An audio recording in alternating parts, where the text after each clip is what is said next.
Em nome de Patris et Filii et Spiritus Sancti. Amém.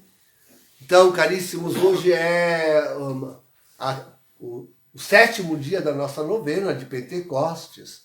Estamos na quinta-feira e celebramos São Gregório VII, num tempo de grande dificuldade da igreja. Dizem coisas assim, querem ver? Dizem coisas assim que o Concílio Vaticano I é o Concílio do Papado.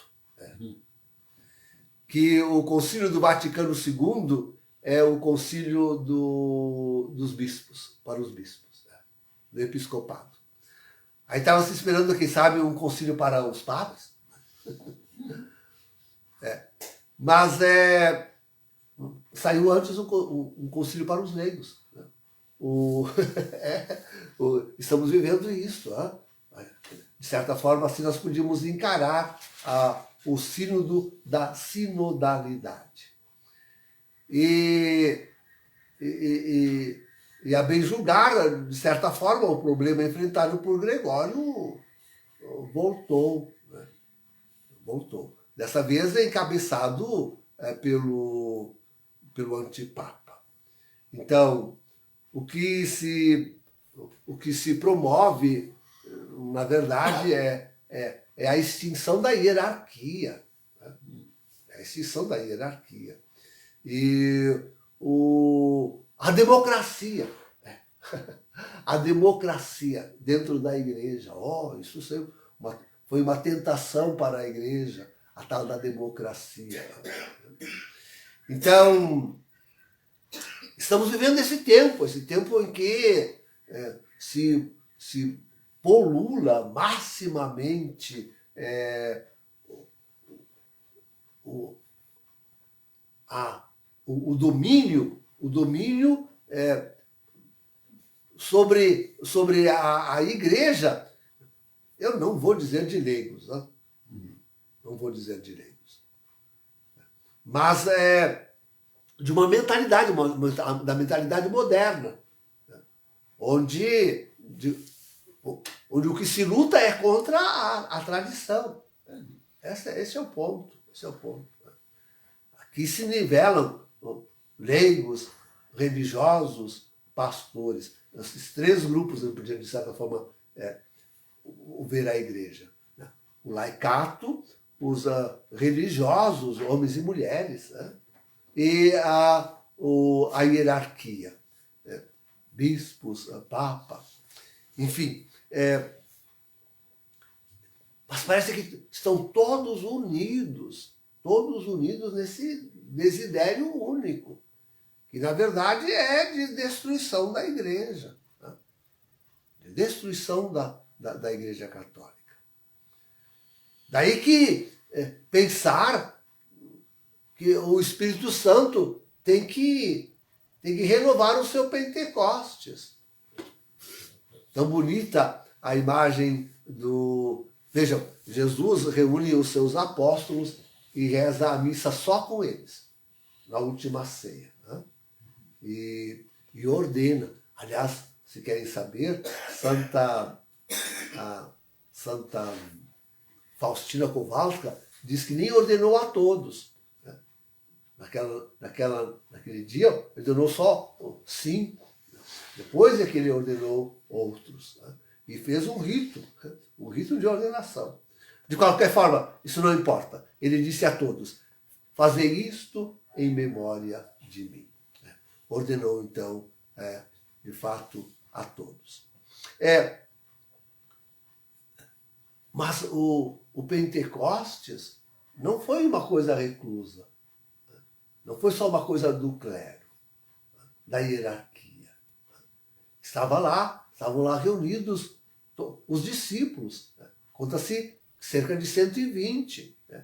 E, sobre todos, Maria, a mãe do Senhor, que no cenáculo antes da última ceia, não estava presente. Nem ela, sequer ela. Então, sim, o Espírito Santo vem sobre toda a igreja. Toda a igreja. E é tão importante. Nós já repetimos aqui que, a bem dizer, o clero abandonou a igreja. Quando se moderniza, quando investe nessas ideias tresloucadas que hoje imperam na igreja e fora dela, e sobretudo quando eles assumem a narrativa, o discurso, a ação do mundo. Pronto. Então, de fato, há de dizer-se que não só abandonou o laicato, como ele está contra. Agora sim, o clero está contra o laicato, porque quer impor a eles algo que não é da religião, que não é da fé. Tudo aquilo que é contra a religião e que é contra a fé. Então hoje nós temos, na verdade, pensem aqui no Brasil, né? A luta que é dos leigos para se defender da teologia da libertação, que graça, essa heresia, graça em quase todas as paróquias do Brasil, e o povo, coitado, que tem que ir à missa e ficar lá escutando aquela lavagem cerebral dioturna, os padres ali, forte, firme, e reuniões, e promovem tudo isto, né? Nas escolas, nas faculdades, em todo o meio, em todas as reuniões. Então,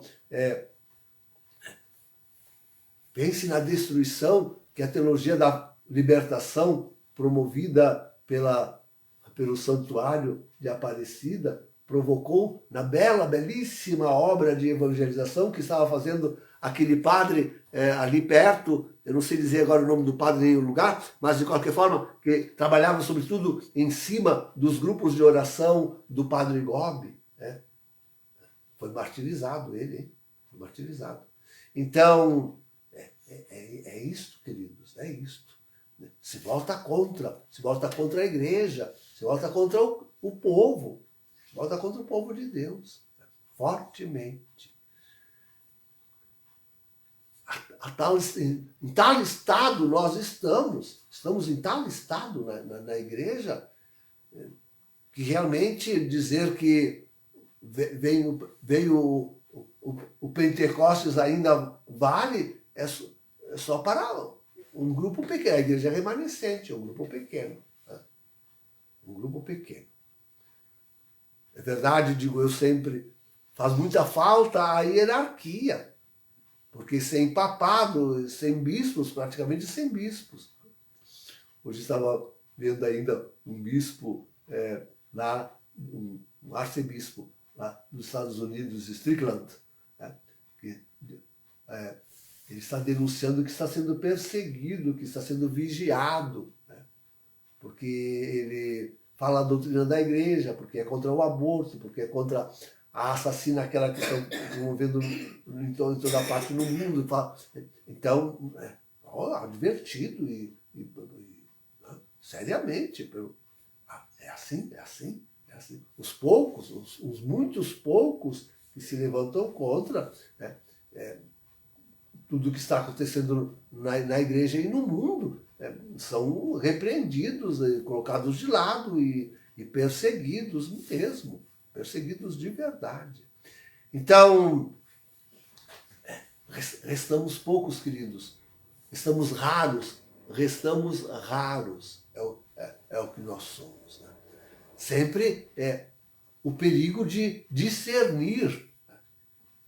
Falávamos já isso ontem. Discernir o espírito que nos anima. Nós temos que estar sempre atentos. Né?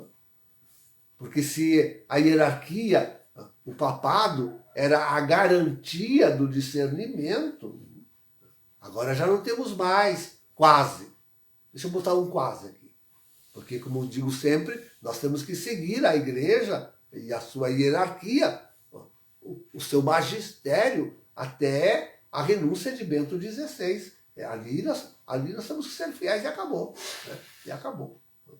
Então, podemos dizer que temos ainda uma hierarquia, podemos dizer que temos ainda uma direção de alguém que nos ponta. E contudo, eu vejo em toda a parte divisão mesmo na igreja remanescente. Talvez em questões não doutrinais, não não morais, mas não menos importantes, como o tempo discernir o tempo que vivemos, né? E quando retornará nosso Senhor, né? E que devemos fazer, e que posição assumir diante desta contra-igreja que está aí, mesmo quem é a pessoa desse antipapa, é ele um antipapa? É o falso profeta? E assim vai, e assim vai. São questões que estão dividindo a remanescente. A doutrina da igreja, o magistério dela, não nos esclarece, tanto que nós tivemos aí Bento XVI aturando tudo isso por 10 anos, né? sem enxergar. Eu digo, sem enxergar. Né? Não é possível que tenha enxergado e se mantido silente. Isso seria um pecado gravíssimo. Né? Gravíssimo. Espero que não. Né? Espero que não. Sem enxergar, sem ver. Sem que o Espírito Santo lhe tenha clareado, como ontem nós dizíamos. Né? Então, discernir o Espírito é importante para nós. Nós temos que nos manter na humildade, né? Na mansidão, fortes com certeza, né? Na defender a igreja em tudo aquilo que ela é, e na sua doutrina, na sua moral, no seu magistério, até Bento XVI, até a sua renúncia. Fortes nisto, fortes nisto.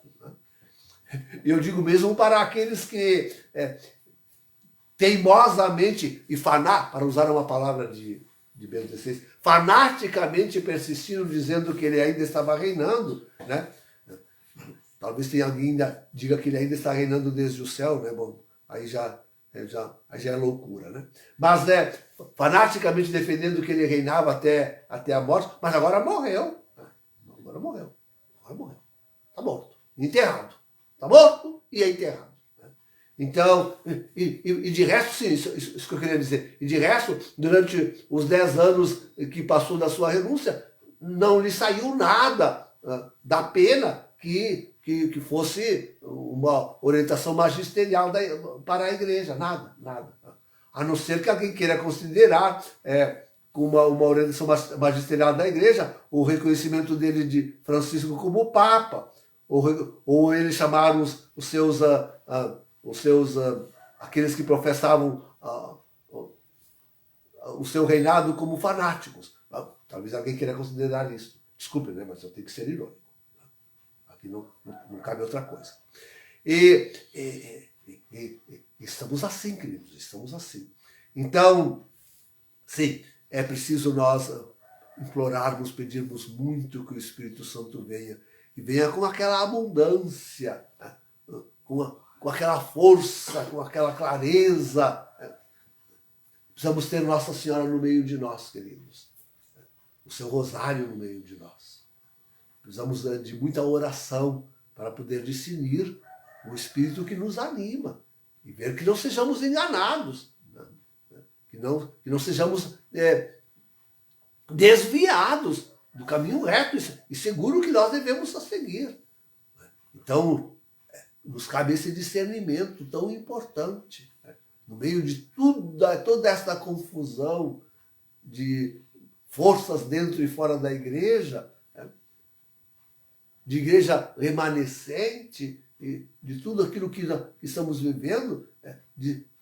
Nos cabe pedir muito o Divino Espírito Santo e que ele venha nos fortalecer, venha nos discernir, venha nos dar um caminho seguro, aquele que Deus quer para o nosso tempo, aquele caminho que Deus quer para o nosso tempo. Nós pensamos ser uma luz no meio disso tudo. Né? Nós queremos que o mundo nos receba como uma luz. Aqui está o discernimento correto, certo? Doutrina da Igreja Católica, moral da Igreja Católica, magistério da Igreja Católica, liturgia da Igreja Católica de sempre, tudo da Igreja Católica. Nós queremos poder ser elegidos, e por isso também sofremos muitos ataques de toda a parte do espírito maligno, que quer derrubar-nos, quer desfazer-nos. Ele não quer que essa bandeira continue tremulando sobre a Igreja e sobre o mundo. Então, temos que pedir muita força do Espírito Santo que nos defenda, que nos guarde, que nos mantenha na fidelidade da Santa Igreja. Toda a Igreja precisa. O laicato precisa. Tá? Os leigos precisam muito de que sejamos uma comunidade forte, e forte sobretudo no guardar a doutrina, a moral, a liturgia, a fé da igreja, o magistério. Sejamos fortes, muito fortes nisso. É aqui que discernimos o Espírito Santo, que nós estamos com o Espírito Santo de Deus. Não há outro modo de discernir. Este é o modo correto. Em nome do Pai, do Filho e do Espírito Santo. Amém.